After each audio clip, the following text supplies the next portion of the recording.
আগামী 15 জানুয়ারি রায়ের তারিখ ঘোষণা করবেন মাননীয় আদালত। আগামী 15 তারিখ রায়ের তারিখ যদি ঘোষণা হয়, সেক্ষেত্রে সাজা যদি অ্যাডজাস্ট হয়ে যায় বা যদি বেকসুর খালাস পান, তাহলে কি স্যার কি সরাসরি বেরোয় আসতে পারবেন? অথবা আরেকটি বিষয় এরকম প্রশ্ন আসছে যে যদি এখানে সাজা অ্যাডজাস্ট হওয়ার পর কিছু জরিমানা করে থাকেন, জরিমানা যদি অনাদায়ে যেটা দেওয়া হবে সেটাও যদি অ্যাডজাস্ট হয়ে যায়, সেক্ষেত্রে সরাসরি কি বের হয়ে চলে আসবে? জি, ধন্যবাদ। ফৌজদারি কার্যবিধি 35-এর এ ধারার বিধান অনুযায়ী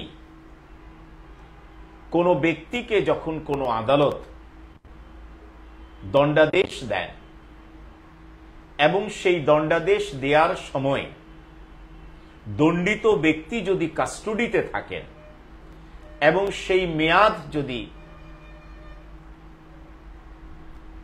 একই হয় কিংবা কম হয় কিংবা বেশি হয়,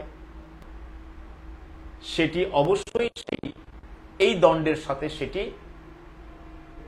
ডিডাক্ট হবে, বাদ যাবে, কার্টেলড হবে। এটি হচ্ছে 35-এর এর ধারার একটা বিধান। তর্কের খাতিরেই বলছি যে যদি আল্লাহ না করুন কোনো নেগেটিভ জাজমেন্ট যদি হয়, তাহলেও তো সেটার সর্বোচ্চ যেই শাস্তি বা সাজা, সেটার মেয়াদ ইতিমধ্যে উত্তীর্ণ হয়েছে বলে আমরা জানি, বিশ্বাস করি। সেই সাথে যদি কোনো অর্থদণ্ড থাকে, সেই অর্থদণ্ডের ব্যাপারেও 35-এর এর 2 উপধারায় একটা বিধান দেয়া আছে।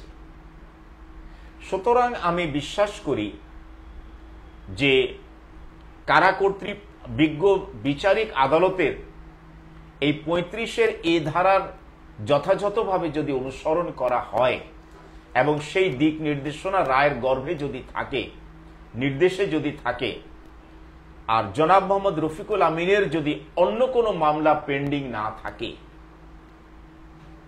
অন্য কোনো মামলায় যদি কাস্টডি বা আটক না থাকে, সেই ক্ষেত্রে কারা কর্তৃপক্ষ এই গাণিতিক হিসাব করে যেহেতু 12 বৎসর ঊর্ধ্ব হয়ে গিয়েছে, সেই ক্ষেত্রে আমি বিশ্বাস করি আইনের আলোকে যে তিনি প্রকৃত অর্থে মুক্ত হতে আইনগত কোনো বাধা থাকবে বলে আমি মনে করি না।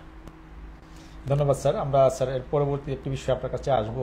বিষয়টি হচ্ছে যদি এখানে আপনি যে বিষয়টি বলেছেন সাজা যদি অ্যাডজাস্ট হয়ে যায়, সেক্ষেত্রে আইনে আর কোনো বাধা নেই, যদি অন্য কোনো মামলা পেন্ডিং না থাকে। জি স্যার, এখানে আরেকটা ব্যাপার আমি আইন দিয়ে রেফারেন্স দিয়ে বলেছি। জি জি জি